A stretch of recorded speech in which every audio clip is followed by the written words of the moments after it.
आप सभी लोगों का अपने YouTube चैनल में स्वागत है। मैं लेके आया हूँ 2.3 का लास्ट क्वेश्चन नंबर 5, जो बहुत स्टूडेंट को कन्फ्यूजन पैदा कर रहा है। और ये हमारी 2.3 की एक्सरसाइज की लास्ट वीडियो है। चलिए देखते हैं क्वेश्चन नंबर 5 क्या कहता है। बहुपदों px, gx, qx और rx के ऐसे उदाहरण दीजिए जो विभाजन एल्गोरिथ्म को संतुष्ट करते हैं। कहने मतलब ऐसे उदाहरण का क्या मतलब है? ऐसे उदाहरण का मतलब हो गया कि हमारा उदाहरण और कुछ हो सकता है और दूसरे स्टूडेंट का उदाहरण और कुछ भी हो सकता है। विभाजन एल्गोरिथ्म ये हमने पढ़ा रखा है, लेकिन मेरे को इसमें फिर मैं आपको समझाऊंगा। चलिए बात करते हैं px, gx, qx और rx की। जैसे हम लोग बचपन में क्या करते थे, 2 का भाग मान लीजिए हम लोग 9 पे देते थे, तो कितनी बार जाएगा? 2 चौको 8, और यहाँ पे 1 बचता था। ये जो 1 बचता था इसको हम लोग शेषफल बोलते थे, रिमाइंडर बोलते थे। ये जो बच रहा है इसको बोलते थे भागफल या कोशेंट बोलते थे। ये क्या है? ये है भाजक, और जो अंदर लिखा है वो है भाज्य। तो इस तरह से एक फार्मूला बन के आता था, भाज्य बराबर, भाई इसका आपको 9 लेके आना है, 9 लाना है। तो 9 कैसे आएगा? 4 का 2 में गुणा करा जाए, 4 दूनी 8 और 1 जोड़ दिया जाए तो 9 आ जाएगा। तो क्या होगा? 9 कैसे आएगा बेटा? 9 आएगा 4 × 2 + 1। तो वही देखो, 9 की जगह हमने क्या लिखा? भाज्य। 4 क्या है हमारा? 4 है हमारा भागफल। 2 क्या है? 2 है हमारा भाजक। 1 क्या है? 1 है शेषफल। 1 क्या बेटा? शेषफल। समझ में आ रहा कि नहीं आ रहा? तो वही चीज़ यहाँ पे आपको दे रखी है। क्या दे रखी है? कि जो हमने भाजक है, मान लीजिए जो हमारा भाजक है उसको हमने ले लिया gx, भाज्य को ले लिया px, शेषफल को रिमाइंडर बोलते हैं इसलिए इसको ले लिया rx, और ये भागफल क्या हो गया हमारा? ये हो गया qx। अब आपको समझ में आ गया होगा कि px, gx, rx और qx क्या लिखे हुए हैं। इस तरह से हमारा क्या बन के आ गया? हमारा बन के आ गया कि px बराबर क्या हो जाएगा? gx × qx + rx। समझ में आ गया? यही है विभाजन एल्गोरिथ्म। क्या है? विभाजन एल्गोरिथ्म। विभाजन एल्गोरिथ्म में एक चीज़ और है कि भागफल कभी 0 नहीं हो सकता। तो यहाँ 0 हो ही नहीं सकता, 0 का भाग थोड़ी देंगे। तो भागफल 0 नहीं हो सकता, इसका मतलब है भागफल को क्या बोला है हम लोगों ने? qx। तो आप लिखेंगे qx ≠ 0, मतलब qx 0 नहीं हो सकता। एक चीज़ और समझिए ज़रा, जो घात है रिमाइंडर की, रिमाइंडर मतलब rx, क्या हो सकता है? भाग देते देते हो सकता है 1 आ गया, 1 आ गया तो यहाँ पे देखो x की पावर है ही नहीं, ठीक है? तो घात क्या हो गई? 0 हो गई। अगर मान लीजिए x आया तो घात क्या हो जाएगी? 1 हो जाएगी। x² आया, घात 2 हो जाएगी। तो आप कह सकते हैं या rx की घात कितनी? या तो 0 आएगी, या फिर जो भी 1 आए या 2 आए, लेकिन वो भाजक से छोटी होगी। क्या होगी? भाजक से छोटी होगी। तो आप बोलोगे rx की जो घात है, घात rx, हमारा भाजक क्या था? भाजक है हमारा जो भार लिखा है, भार का मतलब qx, भार का मतलब क्या? qx, ये मतलब सॉरी भाजक gx है, भाग क्या हो जाएगा? gx। तो आप कहेंगे कि जो rx की घात है वो हमेशा छोटी रहेगी घात किससे? gx से। किससे छोटी रहेगी? gx से। समझ में आ गया? तो एल्गोरिज्म क्या कह रही है, विभाजन एल्गोरिज्म, कि px बराबर gx × qx + rx, qx ≠ 0, rx मतलब घात जो रिमाइंडर की या तो 0 होगी या रिमाइंडर की घात gx की घात से क्या होगी? छोटी होगी। इतनी बात समझ में आ गई होगी, ठीक है? चलिए अब चलते हैं अपने क्वेश्चन नंबर 1 की तरफ। क्वेश्चन नंबर 1 हमारा क्या कह रहा है? क्वेश्चन नंबर 1 कह रहा है कि जो घात है px, जो घात हमारी है px, वो घात qx के क्या है, बराबर है। जो घात पी एक्स है वो घात क्या है, क्यू एक्स के बराबर है। तो जरा हम यहाँ एक बार आपको लिख के भी दिखा देते हैं। यहाँ कैसे हो गया था, जी एक्स, ये आपका पी एक्स, ये है आपका क्यू एक्स, और ये है आपका आर एक्स। तभी तो इसका जब इसमें गुणा किया है तो g x into q x, g x into q x plus r x बराबर किया पी एक्स, यही तो है। तो कह रहा पी एक्स की घात और क्यू एक्स की घात, दोनों घात ये बराबर हैं, ये भी पी एक्स भी और क्यू एक्स। कहने का मतलब अगर अंदर एक्स स्क्वायर लिखा है तो क्यू एक्स भी एक्स स्क्वायर ही आएगा। तो इसका मतलब ये हुआ कि जी एस कैसा होना चाहिए, एक कांस्टेंट होना चाहिए, 1 2 3, मतलब एक्स वाला नहीं होना चाहिए। क्योंकि अगर एक्स वाले का भाग दे दिया, एक्स वाले का भाग दे दिया तो ये एक एक्स कम कर देगा, एक एक्स क्या कम कर देगा, कम कर देगा। इसका मतलब ये एक्स वाला नहीं होना चाहिए। तो हम कह सकते हैं कि घात पी एक्स और क्यू एक्स तभी बराबर होंगी जब जी एक्स हमारा क्या होगा, कांस्टेंट होगा। जी एक्स मतलब एक्स वाला घात नहीं होगा। मतलब आपको एक लाइन यहाँ पे लिखनी होगी, वो लाइन क्या है, भाज्य, ये भाज्य और भागफल की घात, भाज्य और भागफल की घात तभी बराबर हो सकती है, तभी बराबर हो सकती है, तभी बराबर हो सकती है जब भाजक, भाजक मतलब जी एक्स, जब भाजक एक अचर घात, एक अचर घात 0 हो, या एक अचर हो, एक अचर संख्या हो। समझ आ रहा, एक अचर संख्या हो मतलब घात क्या हो, 0 हो।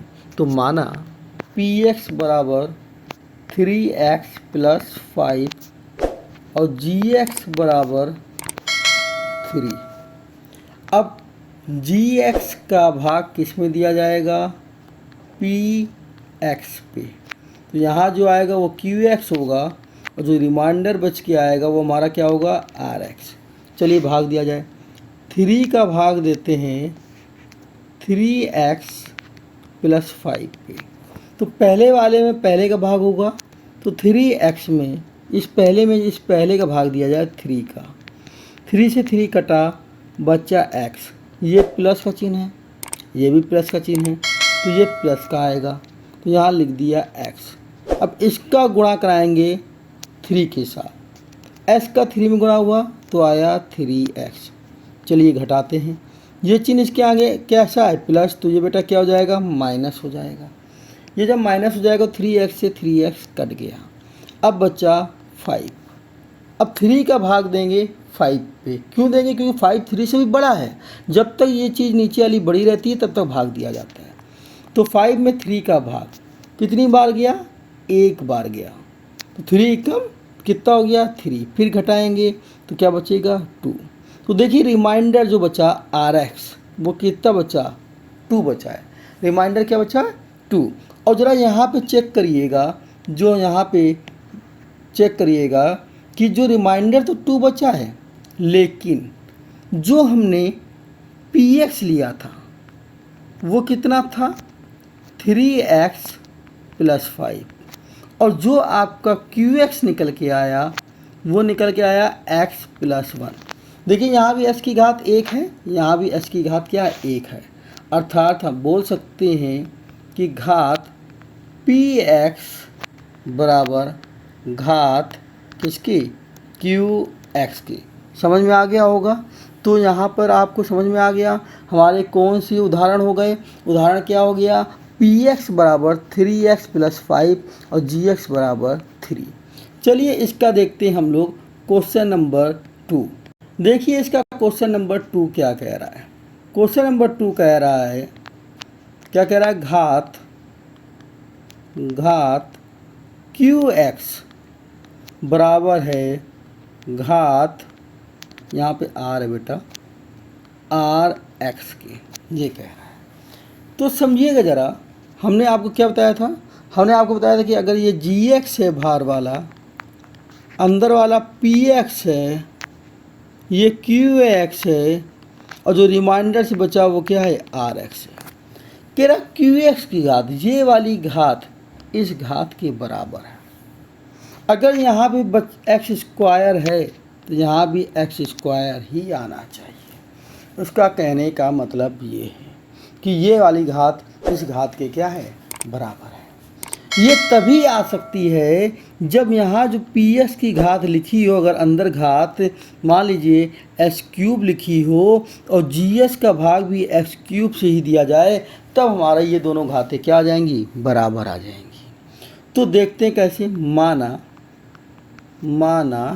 माना कि जो हमारा पी एक्स है वो 2x² माइनस का 4x प्लस का 3 है।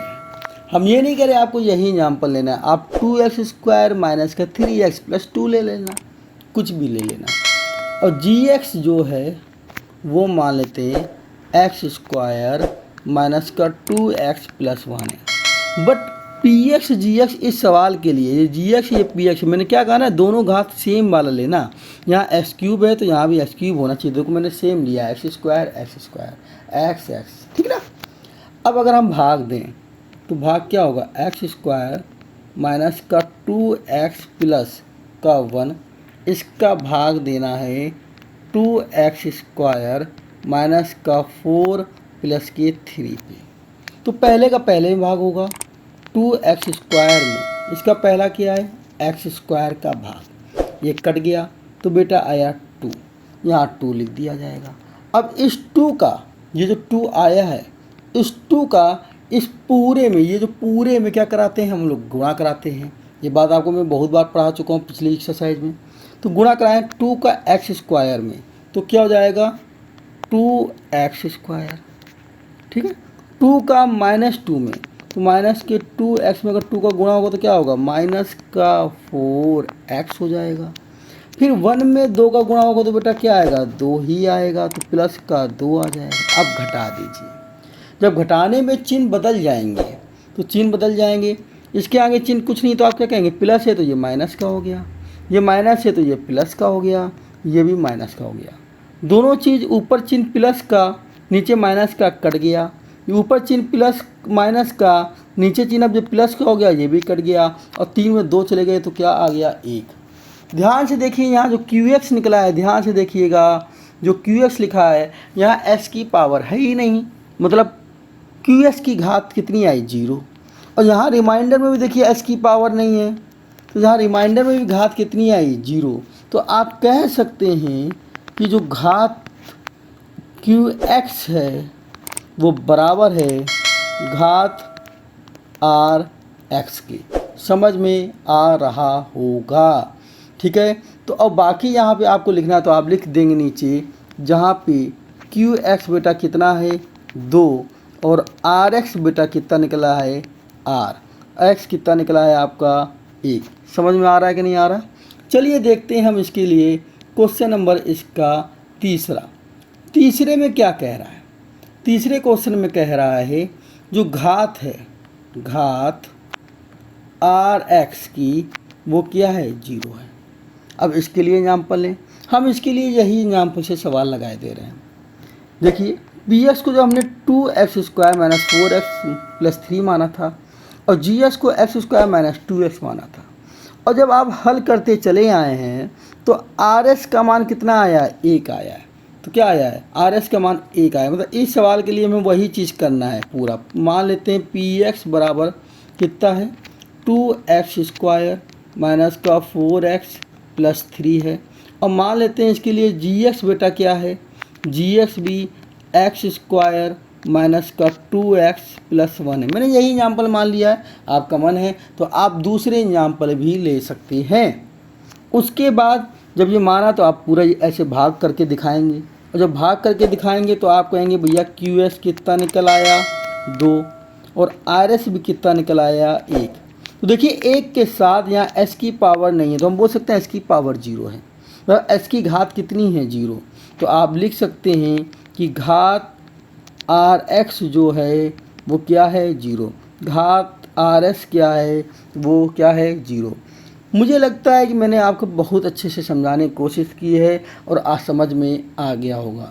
लेकिन अगर किसी को डाउट हो तो कमेंट में करके बताइएगा, मैं दोबारा फिर समझाने की कोशिश करूँगा। और अगर आपको लगता है कि मैं बिना डिजिटल बोर्ड के आपको अच्छे से समझा पा रहा हूँ, पढ़ा पा रहा हूँ, तो वीडियो को शेयर करना मत भूलिए।